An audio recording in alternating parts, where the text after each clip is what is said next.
mayam khurumjari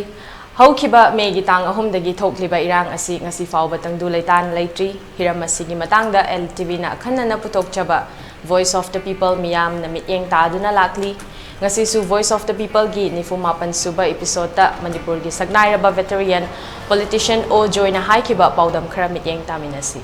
Bharat Rasagi Sambidhana Aikoi Bharat ki Sambidhana Aikoi ki lamasi karai phawba Aikoi ngakna thami karam haina kari tawi haibasi matanga Aikoi nainabani haina ai laujake aduna aina tenna hangatjarabada Aikoi yam nungaitaba thawdok kharada Aikoi karigumba kanda Koi Mizoram da rally ama sali moi miyang mi form sakang are da Mizo ki simmi sa yaw ba aduguma mi pham do na koi Manipur ki biren koi siri biren ni maminga si yamna koi mo marinta da ba da koi ki I ba sai ba Mizoram se Bharat ki manungda khwairi lari hebe state singi manungda amani yakoi di yamna culture tawwa adugumba kaun omnei lawi adugumba democratic society da ganatantra da haiba yaba wa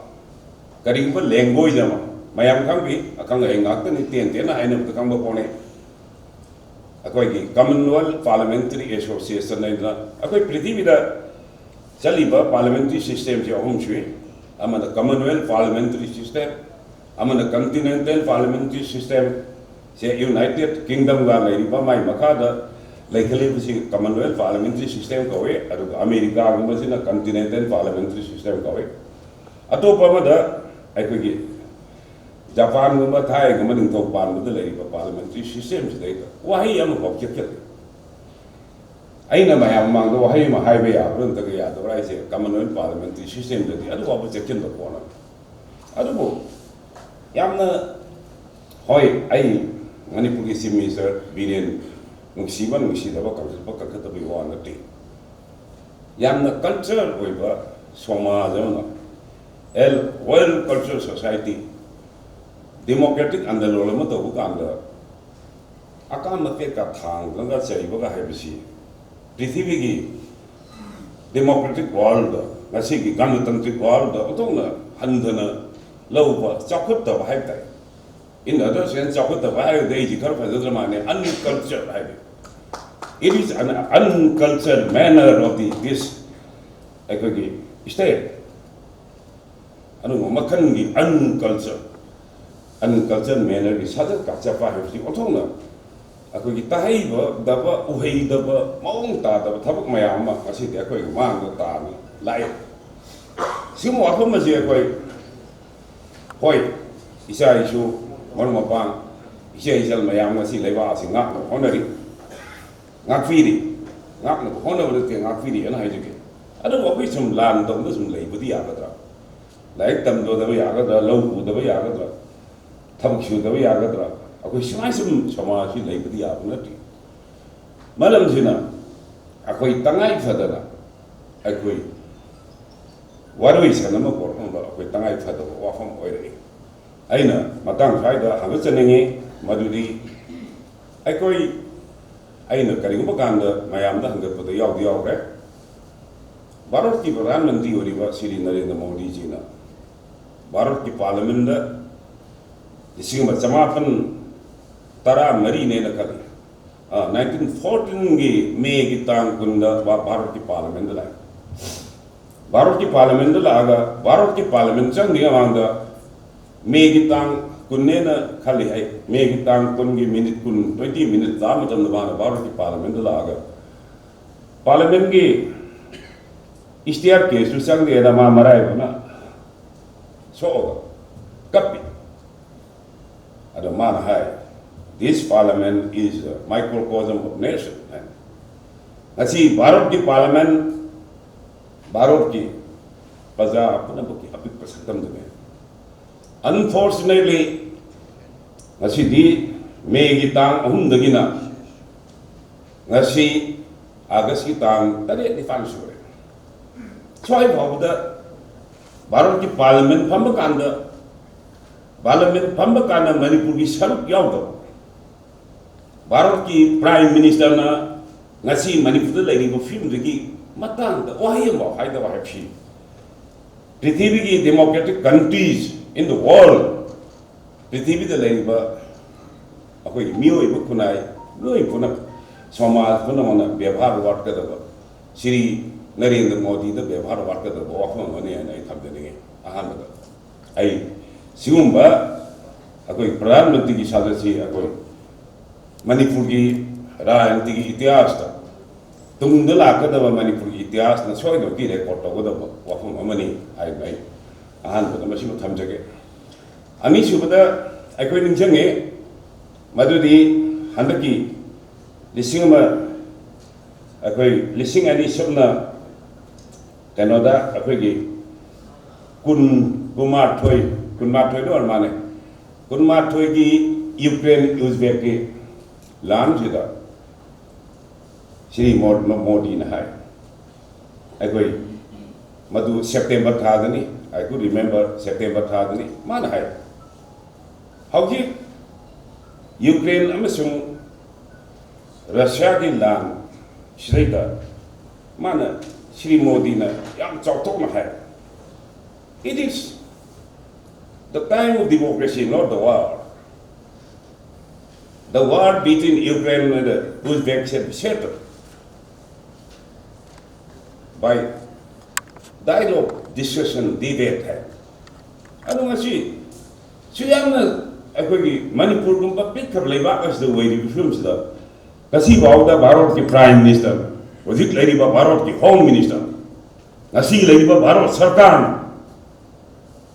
Akoi Sigumba, was it Lady Manipur game. Few Maza, Karamba, Kari solution for Kata Haidana, Usan Nadana Kantan Naga Tado 5G. Democratic country among the labor for the Tamoida, Masiki and the Sonia Kari. It is quite unfortunate. Barot ki Ryan Tigi Itias the out the Torre Dava Aduma Makangi Ikai Piva Akoi Manipur Akoi Mi Tada Tin Kang Lay Labor London Namadaruga Lowa Aduma Makangi Mi Aduma Makangi Sason and Lower Adula Sumba Tamoy Songai from Jila Paganda Akoi Manipur Tugaini Haidana Kasidi saying na Gabo Gi Lalo Wakarana Manipur the Sang of the land tare. When Ubre Madudi Gabo Gi Lalowa Mapani Lavaki Gabo Gi Lalowa Mayamna Manipur Lala Wakanda a quiz the Ladiva Lalu Singduna my Mamang the Ladiva Assam Rifle the CRP Mamang the National Flag Delaga London Masigi Mariba Kalibu Kamu the Nongi Kapa, Baroki National Flag, Madu Usanada Labor. Simba Tokopaya Akwegi Nan with the Punging the Kandar with the Tamoish of Pungam Dava, Adu Wakam, Mayama Quick Nanate, try that way, Yam San Tapus and Menakale Aduna, Aina, was it Tamjari Wafam to the Akwai Manipur is Karam Balamno, Mayam Kangi. Manipur ji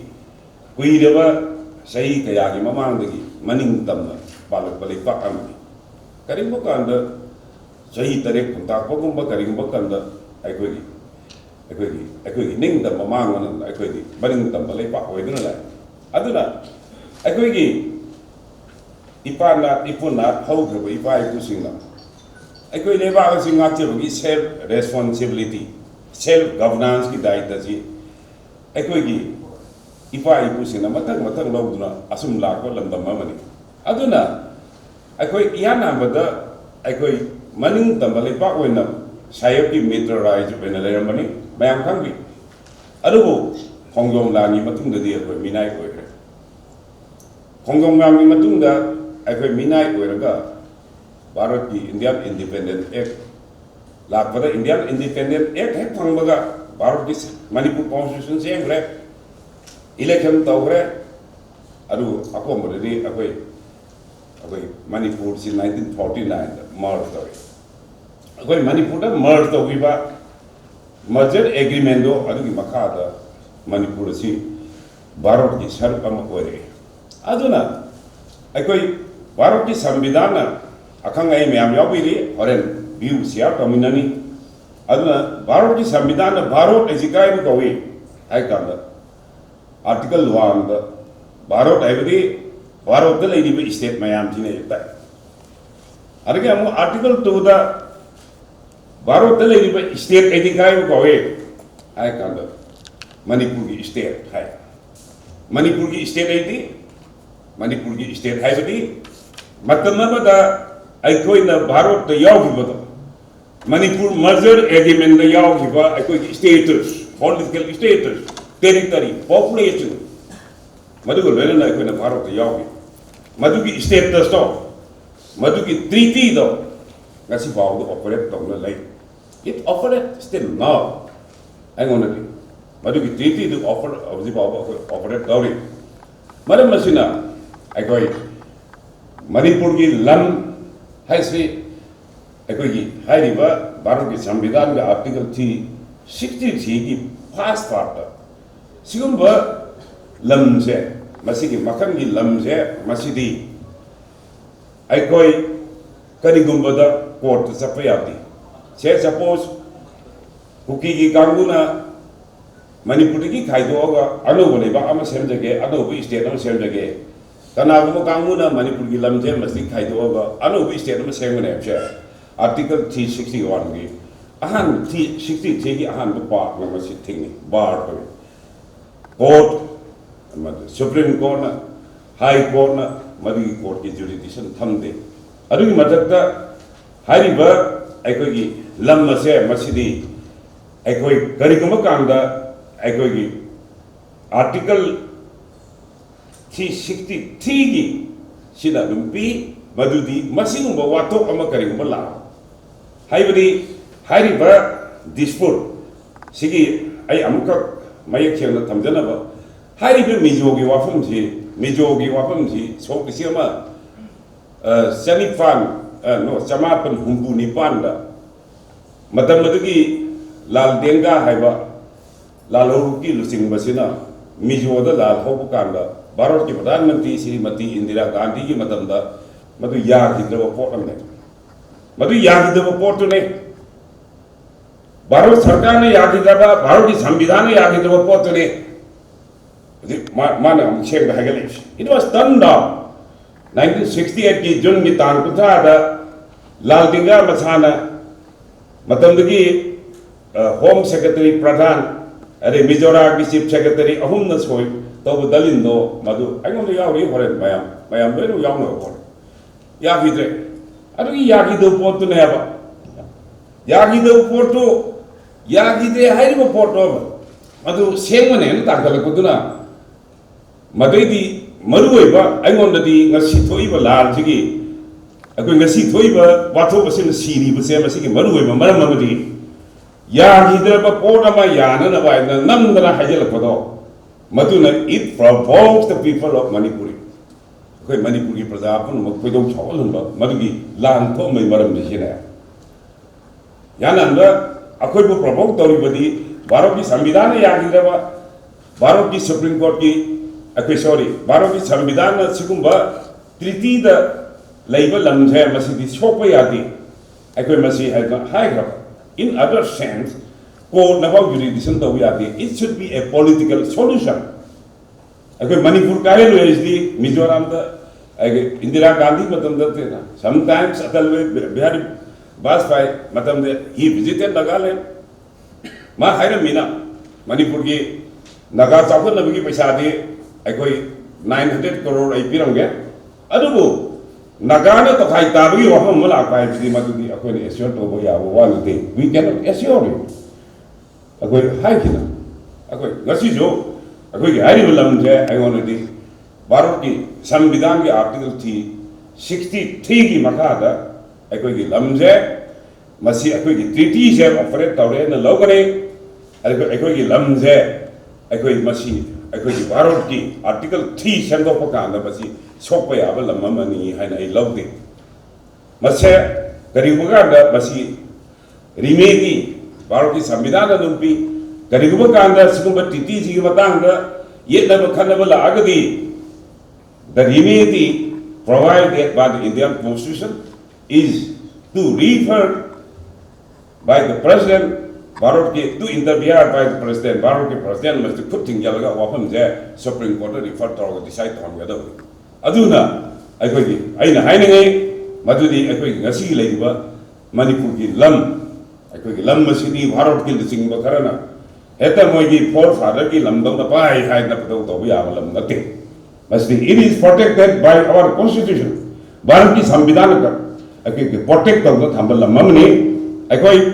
ki lam je masi karam haina ki tugai raga the pige haina karimba kana bu wafam la ga di mado president must intervene it Samvidhana Pivani, remedy provided by the Constitution is intervened by the President and referred to the Supreme Court. But you have come Aduna, Ziki said that I am Karibuka and the High Kanagona Masidi, Madu, Kariguma Kanda Baraki Parliament, Article 3, Shina. Lam sembok semin to bukan heta maning dam sembok kita hai I want to madu gi to ko ya like the power maram di in case kari ko bukan da Bharat ki president masi torok then we can go to the court koi Supreme Court ko sab kari gi ya maram di we can go to the court for a writ of mandamus Bharat ki president dan the Bharat sarkar writ of mandamus to ko ya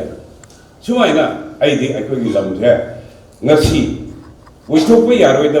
Mizo Kangu Karan, Manipur level Miroi Karana, Karalega, Maningilam Dulogi Habi,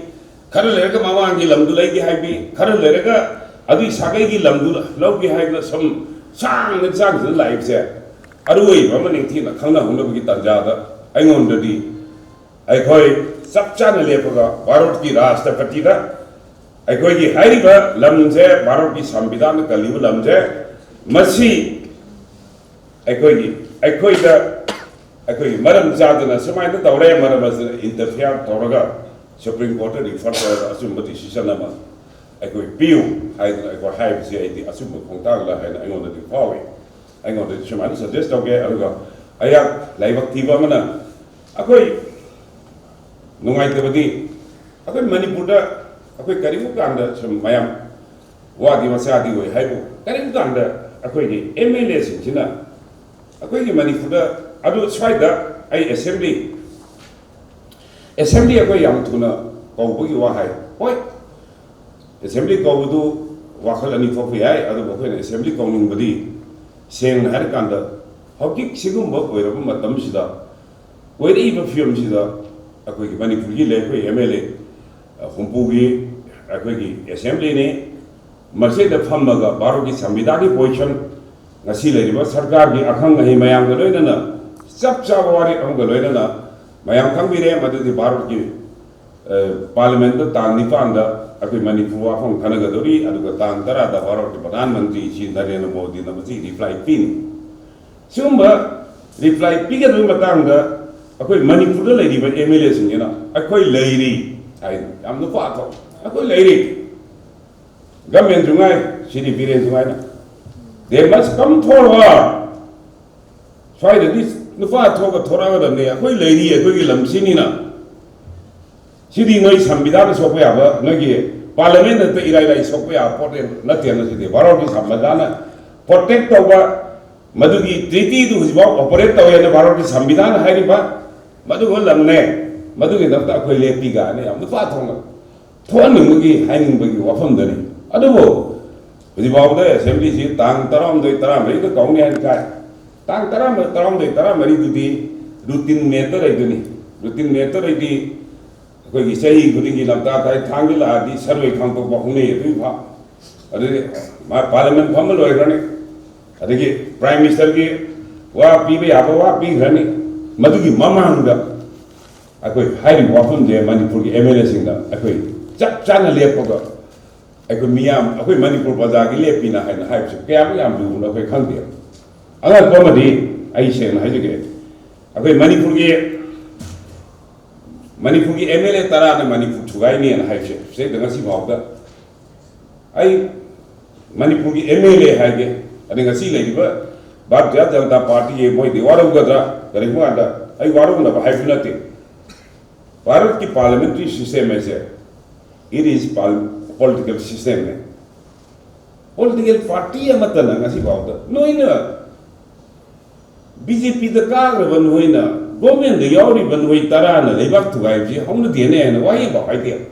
ta de MLA tarana leibak thugai ji hebda mai party du min wa ma haide wa ngang de ngasi baw noina hari do hauna de matung lau dong no haide